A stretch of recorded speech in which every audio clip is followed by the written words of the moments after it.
नमस्कार, आपण पाहत आहात जनसभा टीव्ही। गेल्या 13 वर्षांची अखंड परंपरा। ताज्या घडामोडी जाणून घेण्यासाठी जनसभा टीव्हीला सबस्क्राइब करा। आज 15 ऑगस्टचे औचित्य साधून घरकुल हाऊसिंग फेडरेशनच्या वतीने घरकुल कॉम्प्लेक्समधील सदनिका धारकांसाठी घरकुलच्या रिडेव्हलपमेंट संदर्भात मार्गदर्शन करण्यासाठी सेक्टर 15 सार्वजनिक उत्सव मंडळाच्या गणेशोत्सव मंडपामध्ये एका नामांकित प्रोजेक्ट मॅनेजमेंट कन्सल्टन्सीचे मार्गदर्शक आर्किटेक्ट शुभम गोडवे यांचे शिबिर आयोजित केले होते। सकाळी 11 वाजता सुरू झालेल्या या सत्रात दुपारी 2 वाजेपर्यंत सर्व बाबींचे तपशीलवार मार्गदर्शन शुभम गोडवे यांनी केले आणि सदनिका धारकांच्या प्रश्नांना सविस्तर उत्तरे दिली।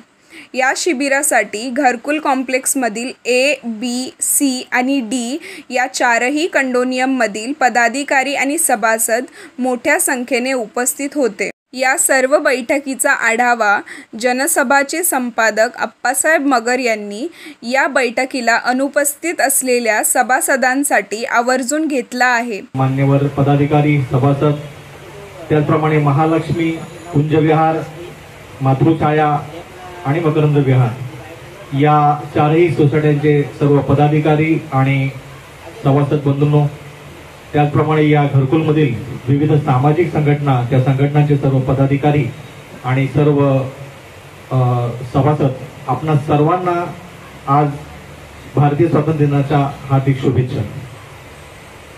घरकुल फेडरेशनच्या माध्यमातून आपण आज या ठिकाणी रिडेव्हलपमेंट आणि रिकन्स्ट्रक्शन हा कार्यक्रम या ठिकाणी नियोजित केलेला आहे।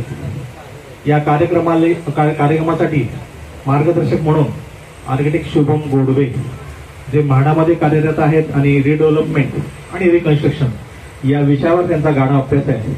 त्यांचा साधारण एक्सपिरियन्स आज 7 ते 8 वर्षाचा आहे आणि मुंबई, नवी मुंबई आणि ठाणे यामध्ये त्यांनी अद्यापर्यंत आपला कार्यकाल व्यतीत केलेला आहे। या ठिकाणी सन्माननीय शुभम गोडवे आर्किटेक्ट शुभम गोडवे यांना विनंती करतो की आपण या ठिकाणी विचार मंचावर स्थानापन्न व्हायचं तो आणि प्रदीप जाधव सचिव यांना विनंती करतो की आपण या ठिकाणी स्थानापन्न व्हायचं। नवजीत वाडकर या स्थानापन्न व्हायचं। पाडेकर साहेब, सचिव पाडेकर साहेब या। घरकुल फेडरेशनचे सन्माननीय अध्यक्ष आदरणीय संतोषजी मोहिते, सुरेशजी वाघमारे सचिव, आपण या ठिकाणी स्थानापन्न विचार मंचावर स्थानापन्न व्हायचं। त्याचप्रमाणे मकरंद विहारचे सन्माननीय अध्यक्ष भुजवळकर साहेब या आपण स्थानापन्न व्हायचं। एक रिडेव्हलपमेंटची हवा आपण सुरू झाली। काही जाणकार मंडळी, त्यात वकील असतील, त्यात आर्किटेक्ट असतील, त्यात सिव्हिल इंजिनियर्स असतील, त्यात सभासद असतील, यांनी खऱ्या अर्थानं आपल्या इमारतीला जवळजवळ साधारण 25 वर्ष पूर्ण होत आहेत। त्या अनुषंगानं आपला पुढील काळ चांगला जावा या अनुषंगानं या ठिकाणी प्रयत्न सुरू केले आणि त्यांच्या प्रयत्नानंतर अनेक शिक्षण आले। सोसायटीच्या पदाधिकाऱ्यांना वारंवार फोन, सराउंडिंग मधल्या सर्व बिल्डर लोकांचे फोन, छोट्या मोठ्या कॉन्ट्रॅक्टर लोकांचे फोन आणि यामध्ये खऱ्या अर्थानं जो सभासद आहे तो कन्फ्युज स्टेटस मध्ये निघून गेलाय की कसं होईल, काय होईल। आणि म्हणून घरकुल फेडरेशनने हा एक प्रयत्न केला छोटेखानी की आज आपण अधिकृतरित्या आपल्या सर्व सभासदांना, या 4ही सोसायटी सभासदांना आपण एक माहिती पुरवूया। त्या अनुषंगानं आर्किटेक्ट शुभम गोडवे यांना आपण या ठिकाणी पाचारण केलेलं आहे। मी 4ही सोसायटीच्या सर्व पदाधिकाऱ्यांना विनंती करतो की आपण आर्किटेक्ट शुभम गोडवे यांचा पुष्पगुच्छ घेऊन सन्मान करायचा। टाळ्या जोरदार व्हावा, जोरात टाळ्या। कुंजविहारचे सन्माननीय अध्यक्ष नवजीत वाडकर यांचा सुद्धा स्वागत आदर।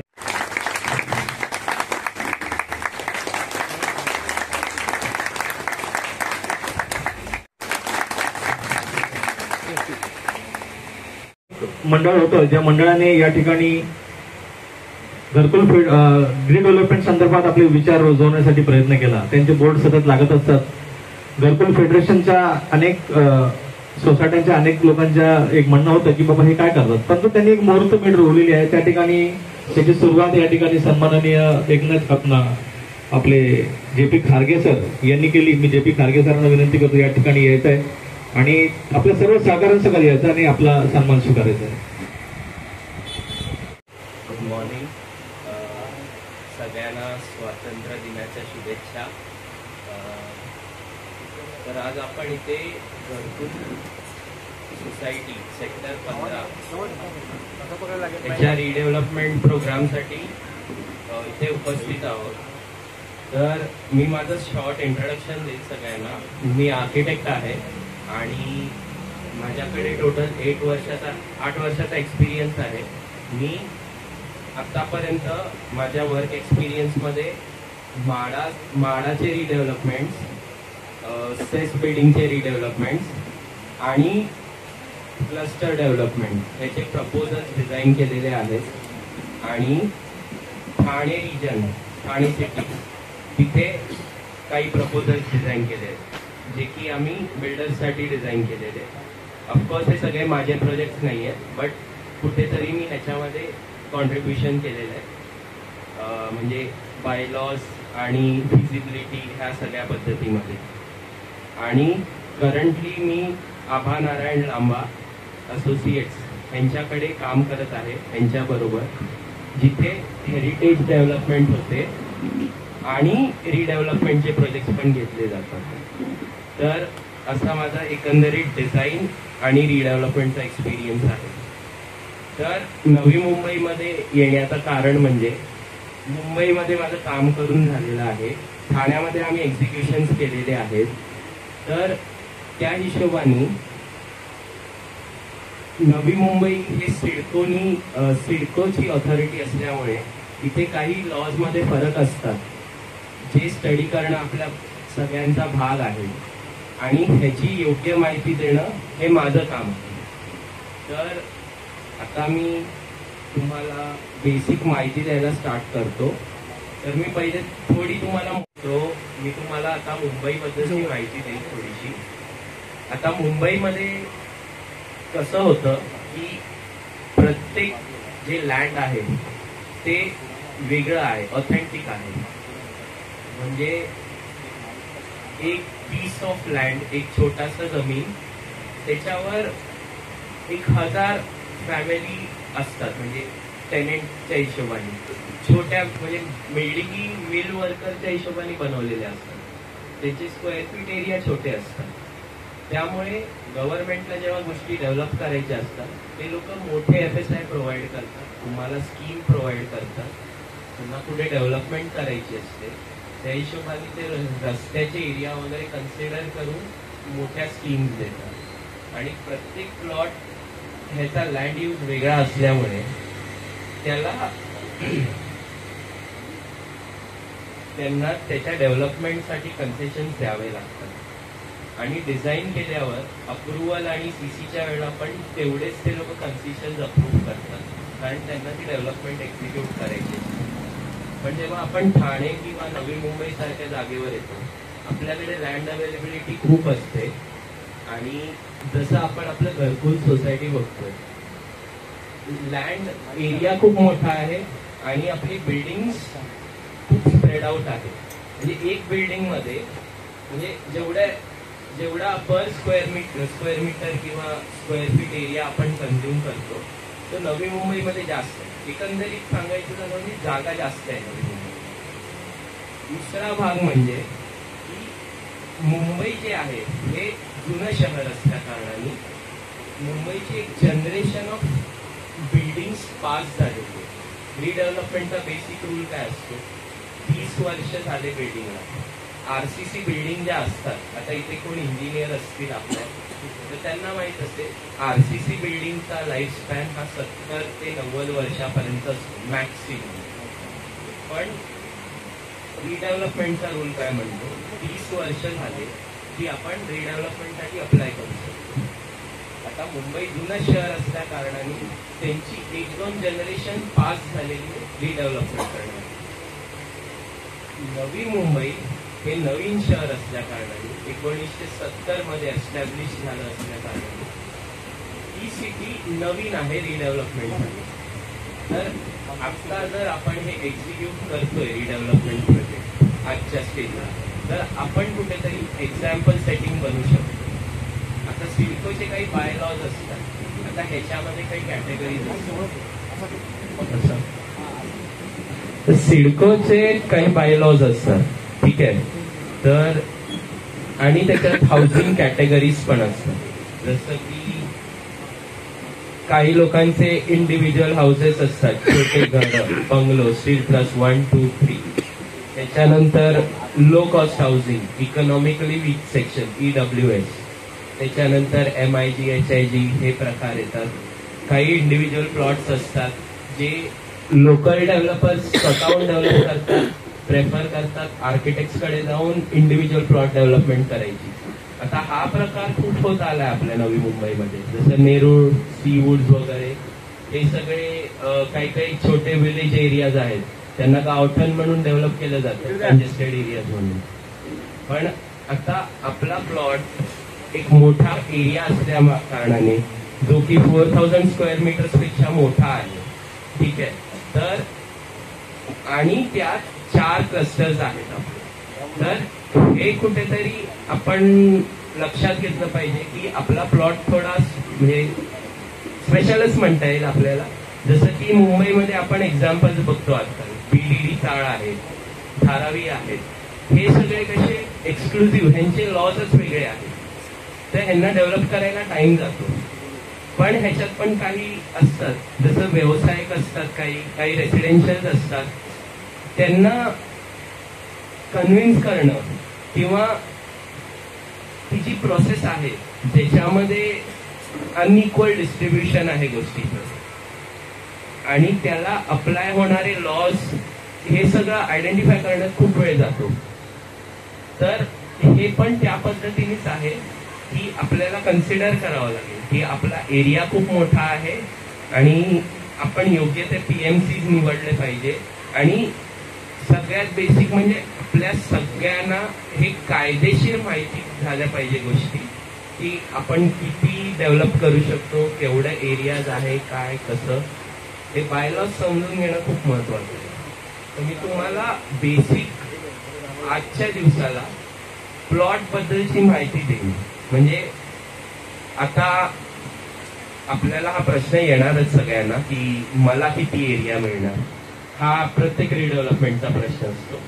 पण आता आपण सध्या पूर्ण प्लॉट लेवलवर विचार करायला पाहिजे, कारण आपला प्लॉट खूप म्हणजे एरिया वाईज खूप मोठा आहे.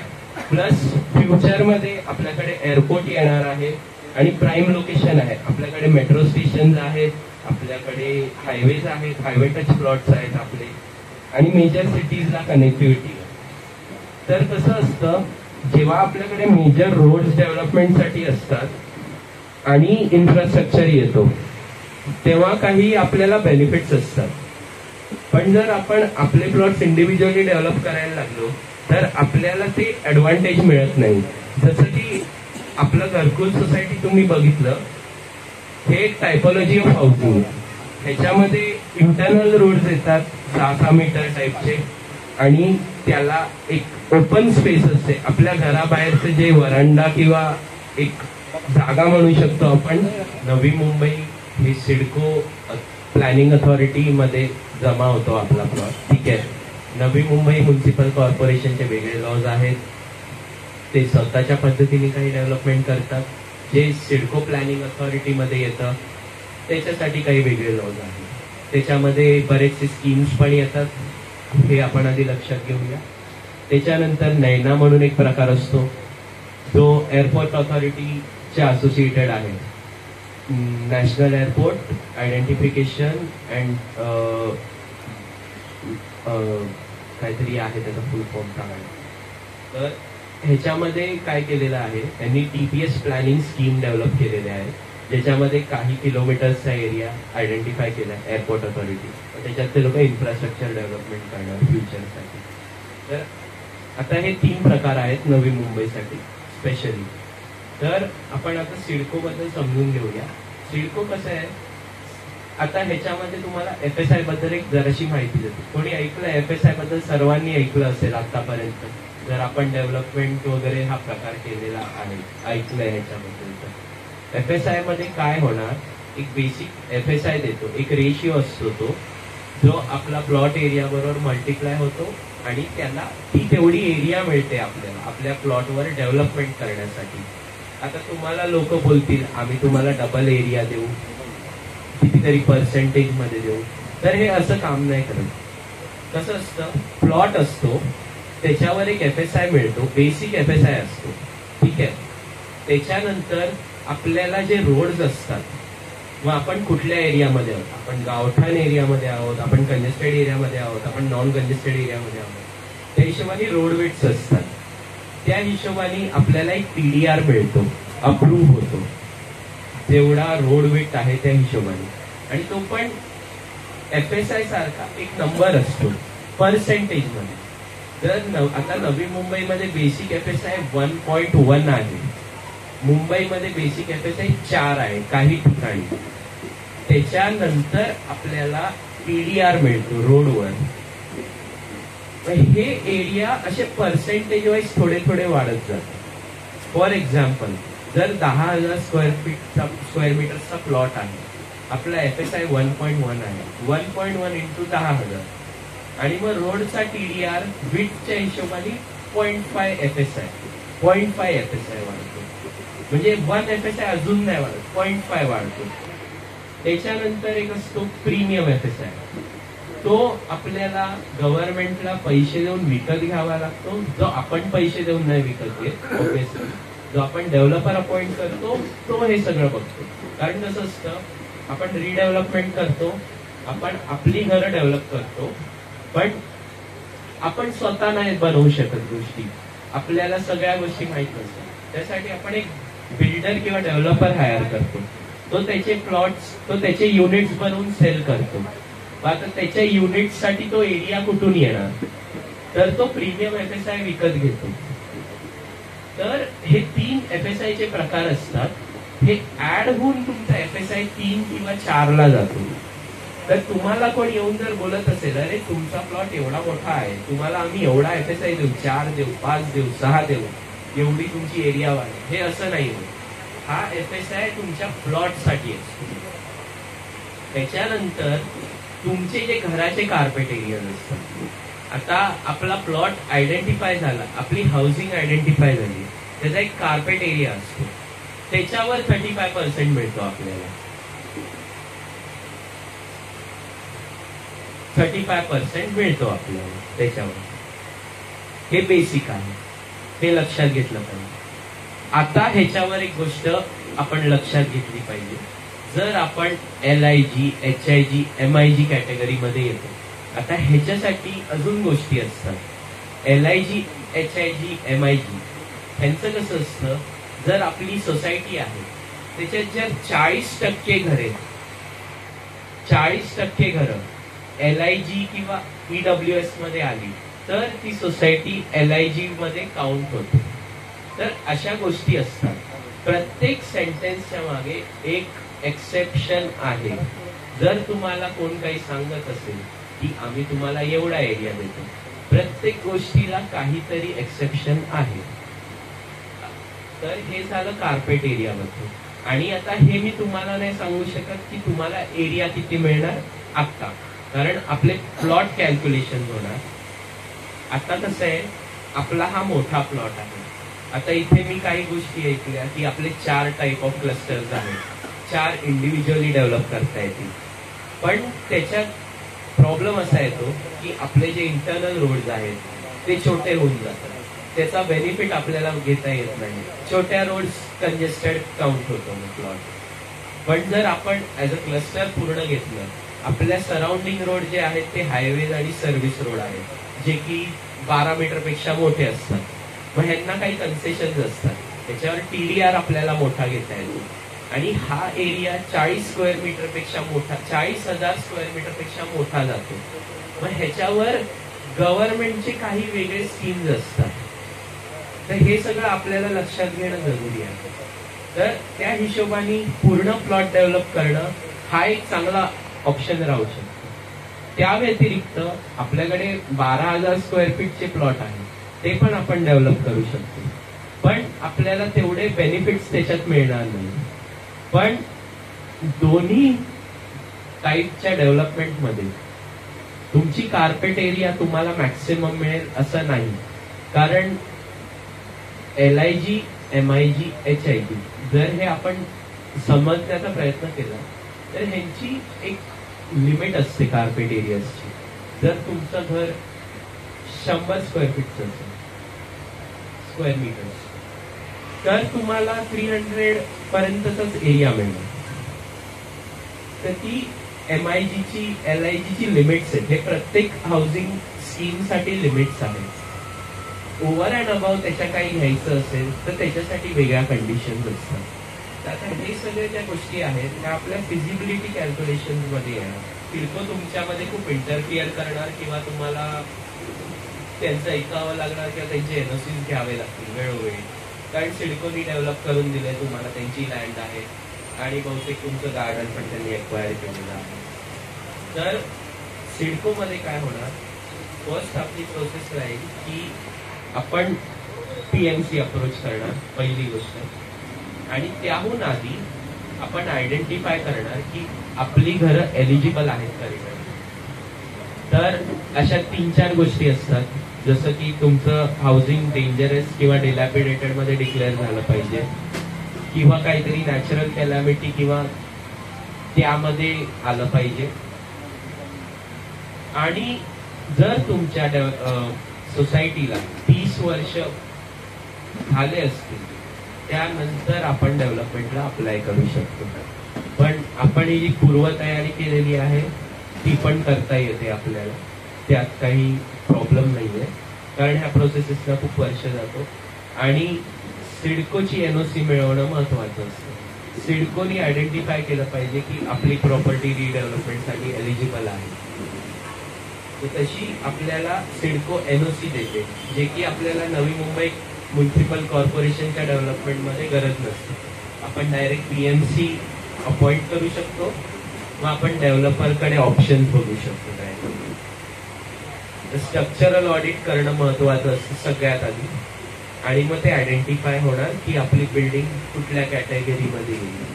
आणि 30 वर्ष झाले तरी आपल्याला रिपोर्ट करावं लागतं सिडकोला, त्याच्यानंतर ते NOC देणार, त्यानंतर आपण डेव्हलपमेंट स्टार्ट करू शकतो. मग आपण प्रपोजल्स प्रिपेअर करतो, मग आपण प्लॅनिंग अथॉरिटीला आपले प्रपोजल सबमिट करणार डेव्हलपरला अपॉइंट करून. आपल्या केसमध्ये आपण सिडकोला पण अप्रोच करू शकतो, कारण सिडको ही अशी बॉडी आहे जे इंडस्ट्रीयल आणि रेसिडेन्शियल डेव्हलपमेंट करतात. म्हाडा हे फक्त हाऊसिंग बोर्ड आहे. हा सिडको आणि म्हाडा मधला एक फरक आहे. म्हाडा ऍज अ कन्सल्टन्सी किंवा सब बॉडी ऍक्ट करते, पण सिडको ही एक ऍक्च्युअल गव्हर्नमेंट बॉडी सारखी ऍक्ट करते, आणि ते इन हाऊस PMC पण करू शकतात आपल्यासाठी.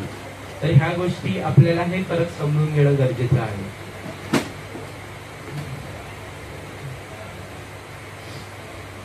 आणि आपण जे प्रपोजल तयार करतो, फिजिबिलिटी रिपोर्ट ज्याला आपण म्हणतो, तर फिजिबिलिटी रिपोर्ट जे आपण प्रिपेअर करतो ही प्लॉट कॅल्क्युलेशन साठी होते.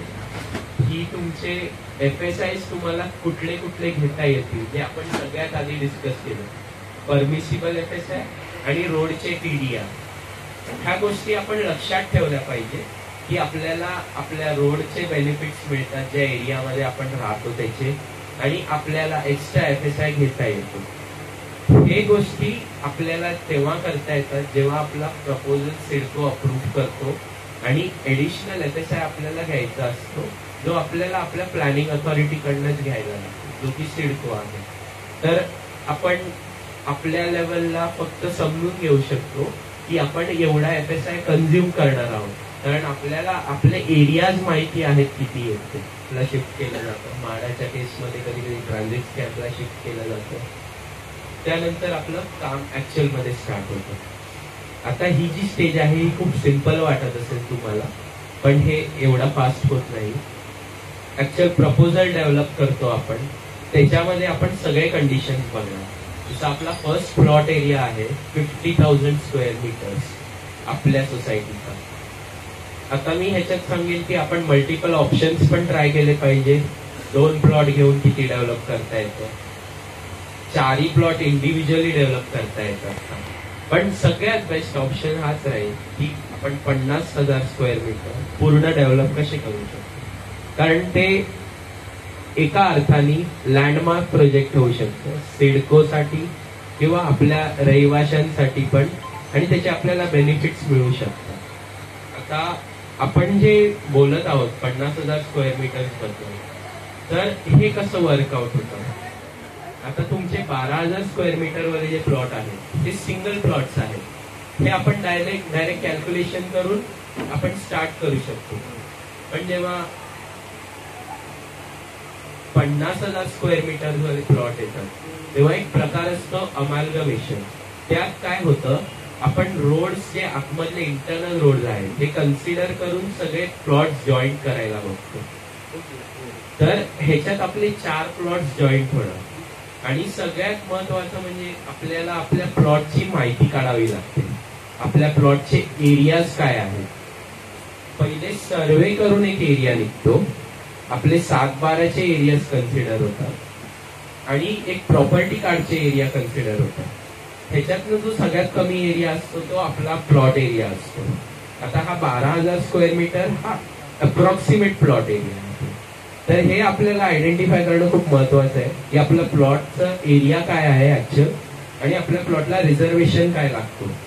काही प्लॉट रेसिडेन्शियल डेव्हलप होतात पण ते इंडस्ट्रीयल झोन मध्ये असतात, ते इंडस्ट्रीचे असतात.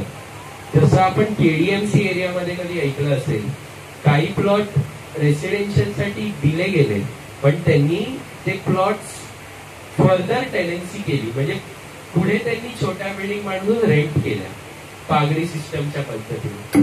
आणि ही सेम गोष्ट मुंबईमध्ये झाली. तर मुंबईमध्ये जे छोटे प्लॉट्स आहेत ना ते अजून पण डेव्हलप होऊ नाही शकत. तर हा एक इश्यू असतो. तर त्यासाठी आपल्याला आपल्या लँडचं रिझर्वेशन काय आहे, रेसिडेन्शियल झोन मध्ये येतं. सिडकोनी घेतलेला प्लॉट आहे तर हा सिडकोचा प्लॉट आहे. मग सिडकोच्या कुठल्या स्कीम मधला प्लॉट आहे. जसं सिडकोची एक स्कीम आहे, 12.5% लँड त्यांनी परत फार्मर्सना दिली डेव्हलप करून. हे तुम्ही ऐकलं असेल, तुम्ही नवी मुंबईमध्ये सगळे राहतात तर याच्याबद्दल तुम्हाला माहित असेल. तर सिडकोनी काय केलं, फार्मर्सचे लँड घेतले, सगळे शेतकरी किंवा लोकल जे असतात त्यांनी ते डेव्हलप केले आणि 12.5% प्रॉफिट त्यांनी परत ती लँड त्यांना दिली 12.5%. तर ही एक स्कीम होती. पण ह्याच्यात काही गोष्टी अशा सिडकोनी लँड लीज पण केली काही ठिकाणी लोकांना. तर आपल्या डेव्हलपमेंटच्या केसमध्ये कसं होतं की आपल्याला ती लीज क्लिअर करावी लागते, तर त्याचे काही चार्जेस असतात. तर ह्या सगळ्या आपल्या लँड रिझर्वेशनच्या ज्या गोष्टी आहेत ह्या सगळ्या आपण आयडेंटिफाय केल्या पाहिजे. म्हणजे आपले जे कमिटी मेंबर्स जे काही असतील तर आपण पहिले सगळे आपले प्लॉट व्हेरीफाय केले पाहिजे. पहिली गोष्ट आपल्या सगळ्यांचा मेन उद्देश तो असला पाहिजे की आपण प्लॉट लेवलवर याचा कसा विचार करतो. त्याच्यानंतर आपण त्याच्यासाठी पीएमसी हायर करणार आणि मग आपण त्यांना सांगू शकतो, आपण त्यांना हे प्रश्न करू शकतो की आपल्याकडे रोड्स आहेत, आपल्याकडे इंटरनल रोड्स आहेत, तर आपण ह्यांची बेनिफिट कशी घेऊ शकतो. ह्याचा आपल्याला कुठे फायदा होऊ शकतो की आपल्याला घरासाठी जास्त एरिया मिळतील. हिशोबाने आपला प्लॉट एरिया कमी होतो, तो एरिया रोडला जातो, जे की मुंबईमध्ये खूप जास्त होतं. आता नवी मुंबईमध्ये आपल्याला आयडेंटिफाय करावं लागेल. मग तसे काही आपल्याला रिस्ट्रिक्शन्स आहेत का ते फर्स्ट आयडेंटिफाय करावं लागतं. त्याच्यानंतर जेव्हा आपण डेव्हलपमेंट कॅरी करतो, आपली प्रोसेस चालू होते डेव्हलपमेंटची. सिडकोच्या केसमध्ये कसं आहे, त्यांना एक पर्सेंटेज ऑफ एरिया हँडओव्हर करावा लागतो. जसं मुंबईमध्ये आपण एम्युनिटी स्पेस म्हणतो किंवा मोठ्या प्लॉट्स मध्ये आपण जेव्हा प्लॉट 40,000 स्क्वेअर मीटरच्या वर जातो तेव्हा आपण तो MCGM ला हँडओव्हर करतो एक पब्लिक बिल्डिंग करण्यासाठी, गव्हर्नमेंट बिल्डिंग डेव्हलप करण्यासाठी. तसं आपल्याला सिडकोमध्ये पण करावं लागतं. जेव्हा आपला प्लॉट एक सर्टन एरिया पुढे जातो तेव्हा आपण काही एरिया सिडकोला हँडओव्हर करावा लागतात फ्रीमध्ये. तर हा पण एक विषय असतो. त्यासाठी ह्या सगळ्या गोष्टींसाठी आपल्याला प्लॉट एरिया आयडेंटिफाय करणं खूप महत्वाचं असतं. बेसिक FSI मिळतो प्लॉट वरती, त्याच्यानंतर परमिसिबल FSI मिळतो जो असतो आपल्या लँड रेटच्या हिशोबाने, तो 10% मिळतो. 10% परमिसिबल FSI असतो, त्याच्यावरनं ती फिगर मिळते. त्यानंतर आपल्याला टोटल FSI मिळतो. आता आपले जे काही हाऊसिंग सोसायटीज आहेत हे जे पण काही डेव्हलपमेंट कॅरी फॉरवर्ड होईल डिझाईन लेवलला, हे सगळे आपण PMC लेवलवरच करतो, जे की प्रत्येक हाऊसिंग स्कीमच्या हिशोबाने ज्याचे काही बायलॉज असतात त्यासाठी आपल्याला 70% लागतात, जे की आपल्या लॉसच्या हिशोबाने सिडकोच्या. 50% हे मुंबईमध्ये 1991च्या DP मध्ये होतं, जे जिथे 51 आणि 49%चं डिस्ट्रीब्युशन होतं अप्रुव्हलसाठी. सिडको जी अथॉरिटी आहे आपली, CIDCO industrial and residential development authority एक अर्थाने. तर सिडको काय करतं, त्यांचे स्वतःचे रिझर्व्ड लँड असतात आणि काही इन्फ्रास्ट्रक्चर तुम्ही बघितलं असेल. एक्झाम्पल म्हणजे तुमचं वाशीचं जे ते आहे ऑडिटोरियम वाला प्रोजेक्ट आहे वाशी स्टेशन जवळ, येस, तर ते सिडकोनी स्वतः डेव्हलप केलेलं. तर त्यांच्याकडे स्वतःकडे डिझाईन ऑथॉरिटी आहे. तर ते लोक त्या अर्थाने जर आपला प्लॉट स्क्वेअर मीटर एवढा आहे तर ते लोक स्वतः पण ह्याच्यात इनिशिएटिव्ह घेऊ शकतात. जर आपण दाखवतोय की 70% लोक आपले अप्रूव्ड आहेत, ह्याच्यामध्ये इंटरेस्टेड आहेत आणि आपल्या बिल्डिंगची सिच्युएशन डिलॅपिडेटेड आहे, म्हणजे पडायला आलेले आहेत किंवा काही धोकादायक आहे, तर ते लोक इंटरेस्ट दाखवू शकतात. प्लस आपण पण त्यांना फिजिबिलिटी देऊ शकतो की आम्ही हे प्रयत्न करतोय, आपण ह्याच्यात काही इनिशिएटिव्ह घेऊ शकतो. कारण आपला प्लॉट एरिया मोठा आहे, अपार्टमेंट्स आहे, जे की माडाकडे नाही. माडा वॉर्ड वाईज चालतो. ते लोक फक्त फिजिबल आहे की नाही ते बघतात. ते लोक एक प्लॉट घेतात, ते लोक फिजिबिलिटी बनवतात, ते लोक आयडेंटिफाय करतात. प्रत्येक प्लॉटला एक बेसिक FSI असतो, त्यावरती आपल्याला रोड TDR असतो आणि त्याच्यानंतर आपल्याला प्रीमियम FSI जो की डेव्हलपर विकत घेतो त्याच्या फायद्यासाठी आणि त्यातनं तो आपले एरियाज पण मोठे डेव्हलप करतो.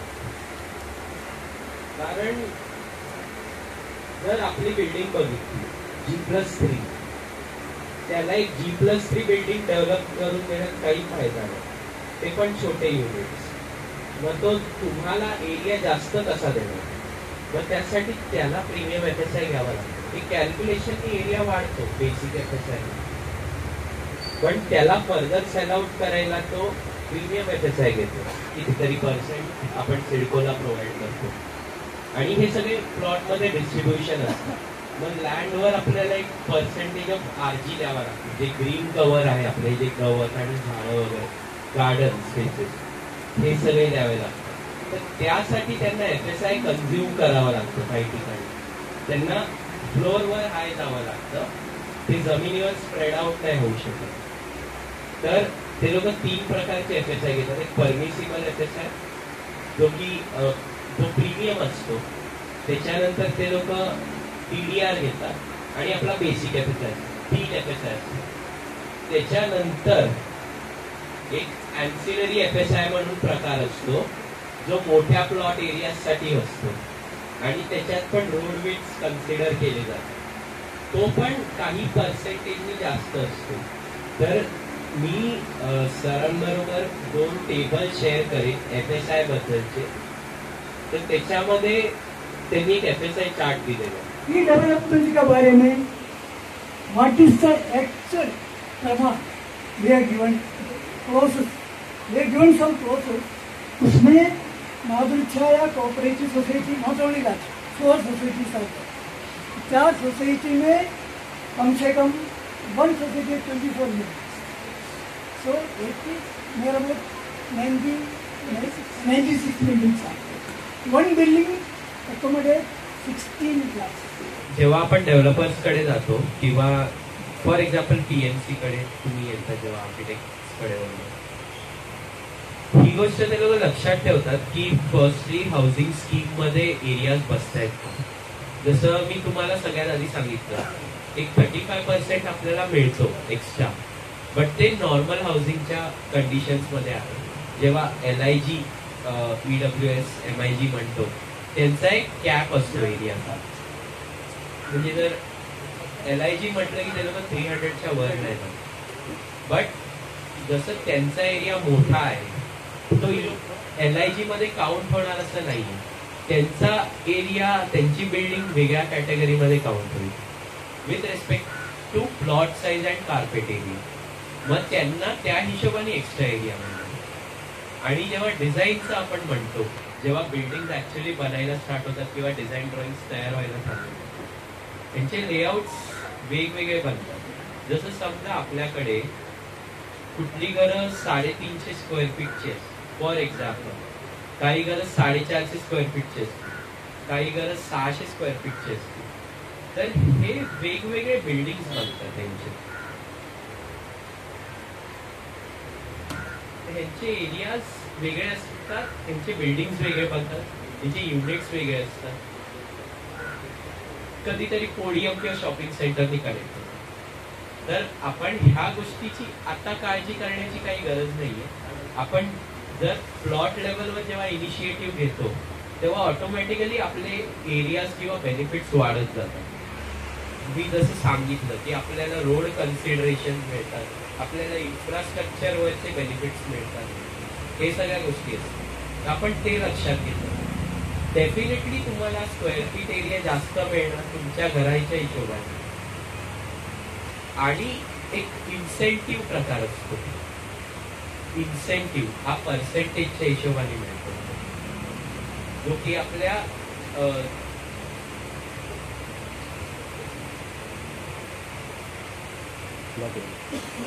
Basic FSI, pre permissible FSI आणि इन्सेंटिव्ह.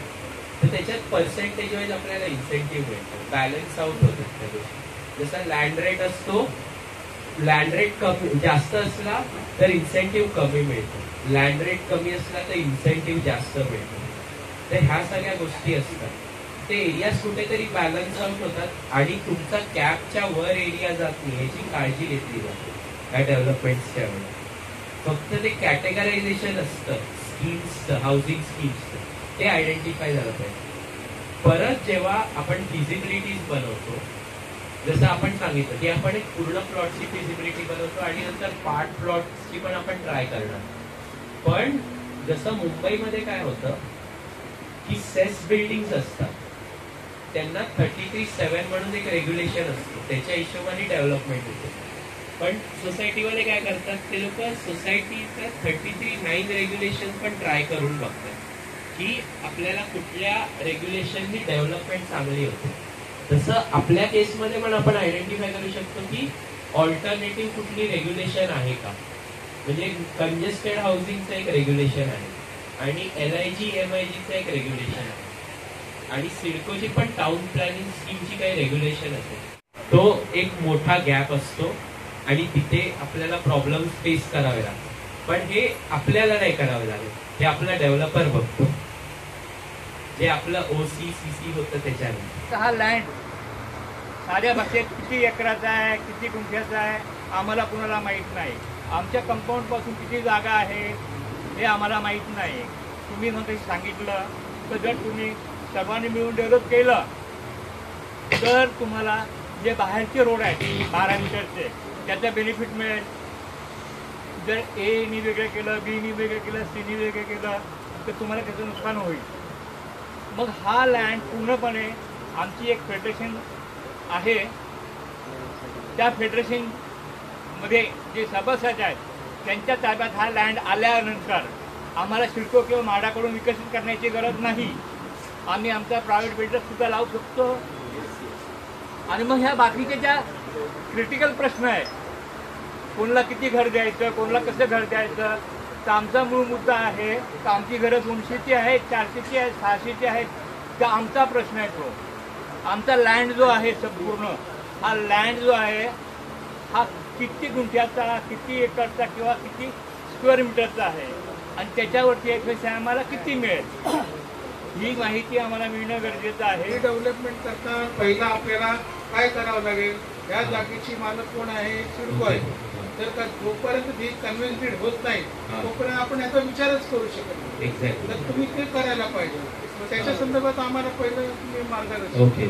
सिडकोचे जे आहे ती लीज आपल्याला ट्रान्सफर करून घ्यावी लागते. त्याच्यासाठी तुम्हाला हे कन्सल्ट तुम्हाला सिडको कडनं लक्षात येईल. आपल्याला सिडकोकडे माहिती घ्यावी लागेल की आपल्याला ही लँड डेव्हलप करायची, त्याच्यासाठी लीज ट्रान्सफर करायची. 10,000 स्क्वायर मीटर एरिया, जिसमें 24 बिल्डिंग है. 24 बिल्डिंग आप रीडेवलपमेंट के लिए रेडी हो गया. तो रेडी हो गया तो उसमें 384 मेंबर्स. इसमें घर है, इसमें आतंकगढ़ रहा होगा, क्योंकि इसमें किधर वेकेट कर सकते हैं. एक क्वेश्चन सेकंड, इसमें से किसका बाल बच्चा स्कूल में पढ़ा है, किसका तो नौकरी है, किसका अगर यूनिवर्सिटी में पढ़ा है, इसमें कुछ बेनिफिट है, वो उनका सपना है. लेकिन ये डेवलपमेंट करने का टाइम मिनिमम 4 years 5 years तो जाएगा ही जाएगा. आपको भी मालूम है, रोड डेवलपमेंट करना, एक्सकवेशन से स्टार्ट करना, रीबिल्डर करना, बैकफिलिंग करना, फाउंडेशन. जब तो EWS स्कीम में सिडको ने मिनिमम 22 फ्लोर का बिल्डिंग करना, और उसमें एक फ्लोर में मिनिमम 8 फ्लैट फॉर एग्जाम्पल ऐसे कंसिडर कर रहे हैं. अभी सिडको इधर बना रहे, वही में भी उसमें सिविल इंजीनियर उसमें काम कर रहे, कैपेसिटी है, इसीलिए बोल रहे हैं. क्योंकि वो 176 बिल्डिंग में 2-3 फ्लोर का जो 6 ये है उनको रेफ्यूजी फ्लोर है. इसके बाद में जो पार्किंग जो कुछ हो जाएगा वो तो कुछ सेटअप करके करेगा. वन डे का प्लानिंग हुई सिडको के स्टैंडर्ड प्लान करते EWS तो वही सही है. लेकिन 4-5 साल तो जाएगा. They provide you rented units. मतलब you can look for your rented house. They pay some 50% of your rent. नाही रिएव्हॅल्युएशन आपल्याला किती स्क्वेअर भेटणार घर, किती काय, कुठे राहायचं आहे हे सांगितल्यापेक्षा पहिल्या सगळ्यांना आम्हाला समाजाला हे सांगा की आमची रिडेव्हलपमेंटची प्रोसिजर स्टार्टिंग होती. आपल्याला कुठला फॉर्म भरायचा आहे, कशाला आपल्या सभासदाला काय काय डॉक्युमेंट द्यायचे आहे, बाकी तुम्हाला आपल्याला किती एरिया भेटेल, 30% भेटेल, 2 BHK 4 BHK भेटेल का 5 BHK भेटेल, ते सगळं पहिले आपली जेव्हा प्रोसिजर स्टार्टिंग टू जेव्हा स्टार्ट करेल तेव्हा याच्यावर तुम्ही आम्हाला पहिले मार्गदर्शन करा. नंतर आम्हाला किती एरिया भेटेल का आम्हाला 5 BHK भेटेल की काय भेटेल ते नंतरची प्रोसिजर लास्ट आहे. तुम्ही स्टार्टिंग पासून सुरू करा. जसं आमचा हा एरिया आहे 7 एकर आहे की 10 एकर आहे, त्याच्या घरी आम्हाला काय काय डॉक्युमेंट तुम्हाला सबमिट करावं लागेल. जशी सरांनी म्हटलं कांबळे साहेबांनी की पहिले CA अपॉइंट करा, PMC अपॉइंट करा, एखादा आपल्याला आर्किटेक्ट अपॉइंट करा, त्याच्यापासून आम्हाला प्रोसिजर स्टार्ट करा. तुम्ही डायरेक्ट आम्हाला पहाडावर घेऊन जाऊ नका, त्यानं सुरुवातीपासून सुरू करा. धन्यवाद. सर एक मिनिट. फेडरेशनचे मनपूर्वक आभार. प्रथमच पुनर्विकास मीटिंग घेतली आहे आणि सर्वजण उपस्थित राहिले आहे आणि हे चांगली गोष्ट आहे का चांगल्या प्रकारे म्हणजे सुरुवात झाली असं समजूया. आणि पहिले लक्षात ठेवायचं का पहिले आपण एक विचारानं काम करायचं. एक विचारानं काम केलं तर आपण पुढची गोष्ट आपण काहीच करू शकत नाही. कारण आता बरेचसे लोक इथं जे त्यावेळेस आलेले होते त्यावेळेस 35 वर्षे 40 वर्षे 20 वर्षे होते. आता बरेचसे लोक आता इथं 60 वर्ष सिनियर सिटीजन झालेले आहेत. कारण हे विचार ठेवा तर आपण सिनियर सिटीजन झालो, आपल्याला लिफ्टमध्ये जायला भेटेल का वरपर्यंत. आता कोणी 3ऱ्या माळावर राहतो हे लक्षात आणून पाहिजे. आपण ठरवायचं का आपण जिवंत आहे तोपर्यंत आपल्याला टावर झालाच पाहिजे, पुनर्विकास झालाच पाहिजे. त्याच्यासाठी फेडरेशननं आम्ही मागे 2 वर्षापासून प्रयत्न केले. आज खरं सुरुवात चांगली झाली आहे आणि सम कुठली एबी असो, बी असो, C असो, D असो, हे सर्व पदाधिकाऱ्यांना मला एकच विनंती आहे की आपण समविचारानं एकत्र येऊन पुढे वाटचाल करावं. हे तर डेव्हलप होणारच आहे. तुम्ही एकत्र बसल्याच्या पुढे जाऊ शकत नाही.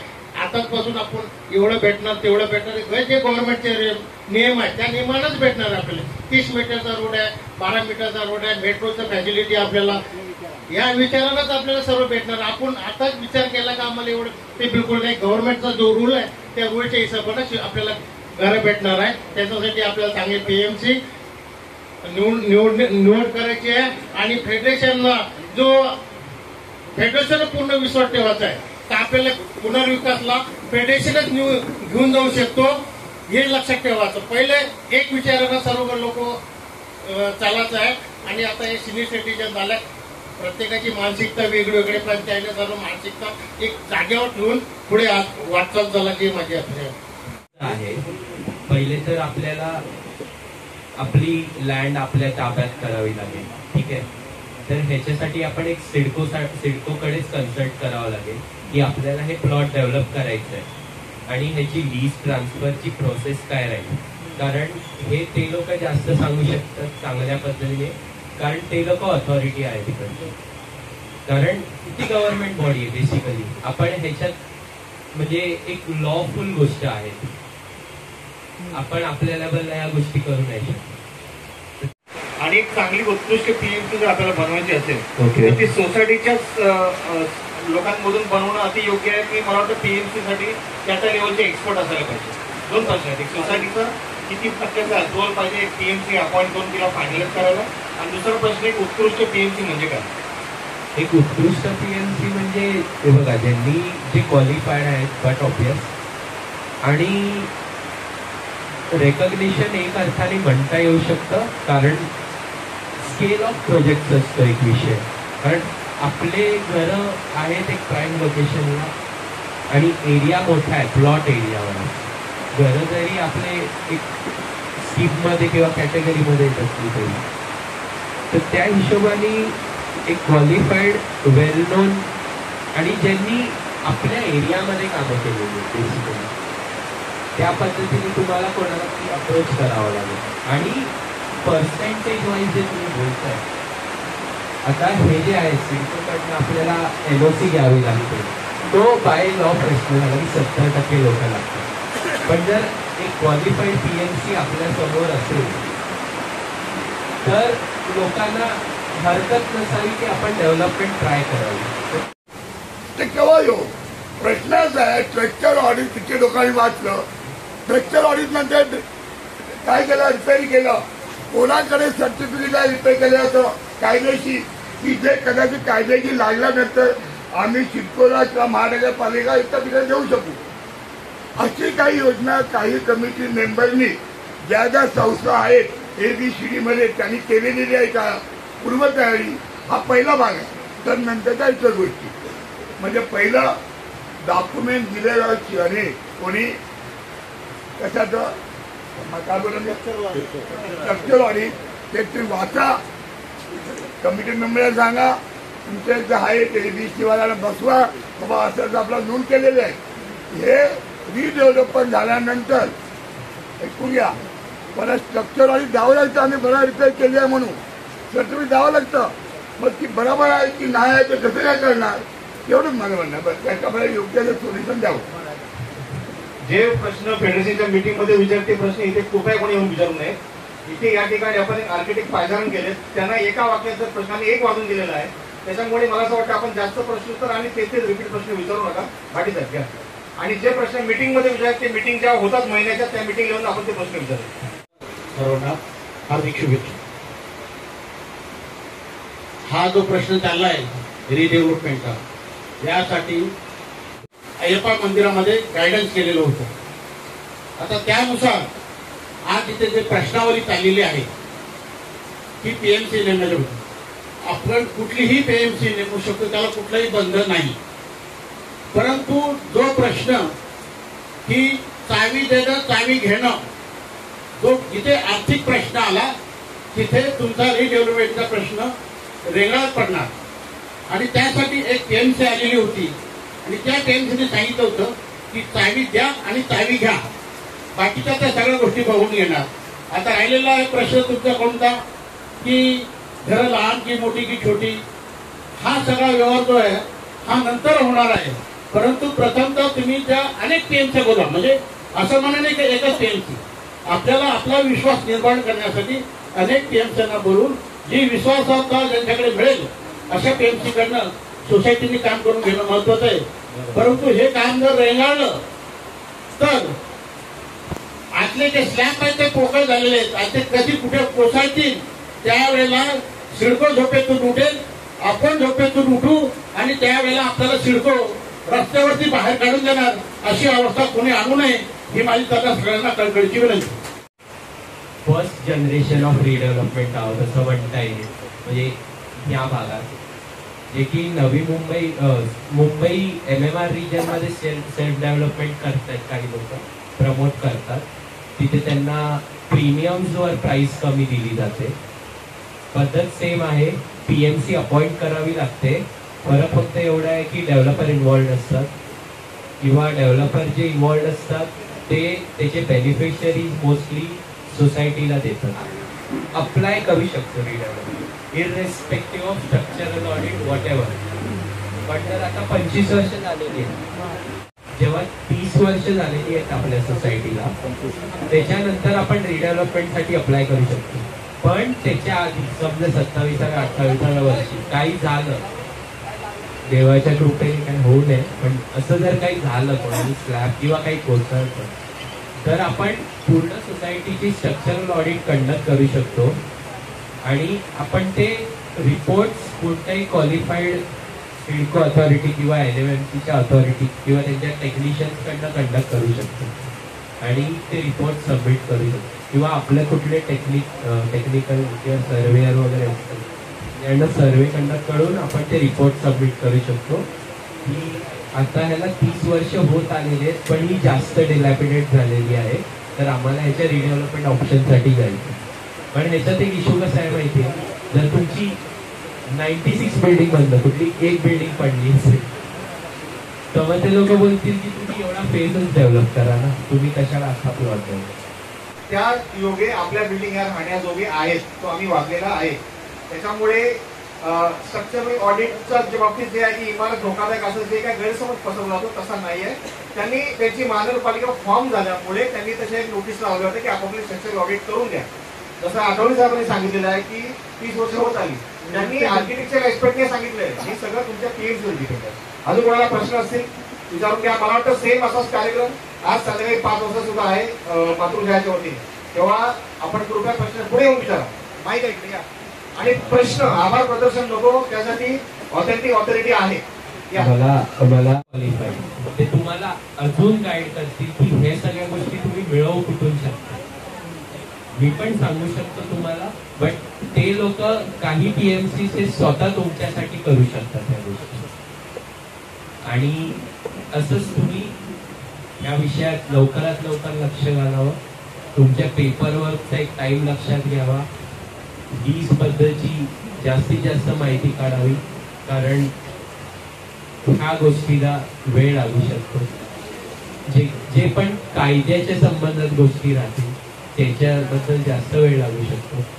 आर्किटेक्चरल लॉज आणि डिझाईन हे सगळ्यामध्ये त्यातल्या कमी वेळ लागेल. फेज वाईज डेव्हलपमेंटचा विचार करावा, पण तुमचे झोन वेगवेगळे करून डेव्हलप करायचं हा विचार करू नये. एकत्रित कशा प्रकारे तुम्हाला करता येईल त्या पद्धतीने विचार करा. आणि अजून एक महत्वाची गोष्ट म्हणजे प्लॉटवर लक्ष ठेवा. तुम्ही प्लॉटचे रिझर्वेशन्स काय ते शोधण्याचा प्रयत्न करा. तुम्ही एरिया किती आहे तुमचा एक्झॅक्टली ते आयडेंटिफाय करा. तेच नाही तर तुमच्या घराचे पण एक्झॅक्ट एरिया लक्षात ठेवणं चालू करा. तुमचे झोन्स कुठले आहेत, तुमची RG कुठली आहे, तुम्हाला तेवढी RG परत हवी आहे, ह्या सगळ्या गोष्टी तुम्ही तुमच्या PMCना मेन्शन करायचे की आम्हाला हे हवं आहे plot level. That's it. Thank you. मध्ये कशासाठी तर आपले बिल्डिंग झाल्या पाहिजेत, नवीन झाल्या पाहिजे, हा उत्साह आहे ना. प्रथम मला सर्वांना विनंती आहे, जे काय फेडरेशन आहे त्याशिवाय काम होणार नाही. प्रथम फेडरेशन आहे त्याला मजबूत करा आणि त्याला सहकार्य करा. ज्या ज्या गृहात काम करायचं असेल त्यांनी यावं फेडरेशनमध्ये आणि काम करावं. फेडरेशनचा पर्याय नाही, म्हणून सगळ्यांना विनंती आहे परत आता तरी फेडरेशनला मदत करा, सहकार्य करा आणि त्याला मजबूत करा आणि पुढे कामाला लागा. तर सिडकोने जेव्हा आपल्याला ताबा दिला, घडा ताबा दिलेला, त्यामुळे सिडकोने आपल्याला सांगितलं की तुम्ही ABCD वाईज या संस्था रजिस्टर्ड करा. आणि लीजच्या बाबतीमध्ये असं आहे की सिडकोच्या ही जागा जी आहे ही सिडकोची जागा शासकीय जागा आहे आणि सिडकोने आपल्याला सोसायट्या बनवायला सांगितलं. त्यामुळे असं पण सांगितलेलं आहे की संस्था रजिस्टर्ड झाल्यापासून 6 महिन्याच्या आतमध्ये तुम्ही सिडकोची लीज करा. लीज म्हणजे काय, contract between CIDCO and society.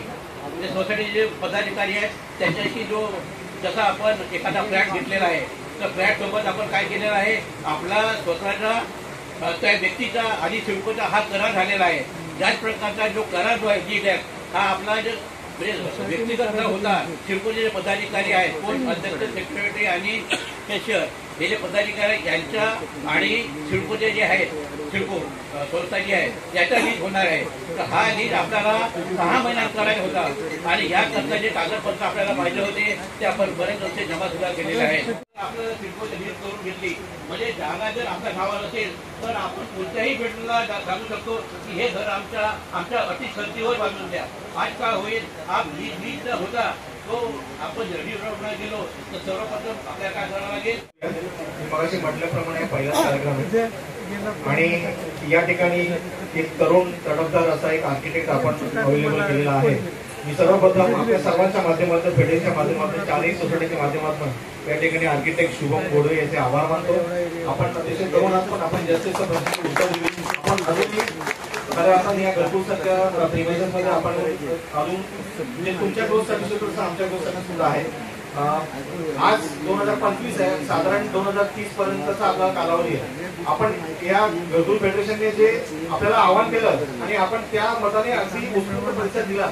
आज खऱ्या अर्थानं तुम्हाला आम्हाला आपलं स्वातंत्र्या दिवशी आपण स्वतंत्र झालो की आपण खऱ्या अर्थानं आपल्याला डेव्हलप करू ती भावना तुमच्यामध्ये आहे.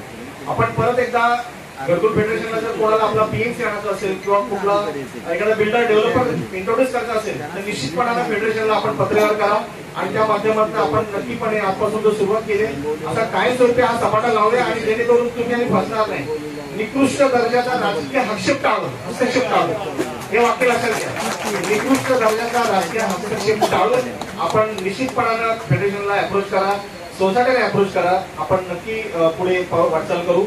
आज संध्याकाळी 5 वाजता अय्यप्पा मंदिरमध्ये मातृछाया सोसायटीच्या वतीने एक अशाच मार्गदर्शन शिबिर ठेवलेलं आहे. आपण सर्वांनी त्यांच्या वतीने सूचना करतो की आपण तिकडे त्या ठिकाणी यायचं आहे. हा कार्यक्रम संपला. सगळ्यांना जय हिंद. संध्याकाळी 5 वाजता. ओके.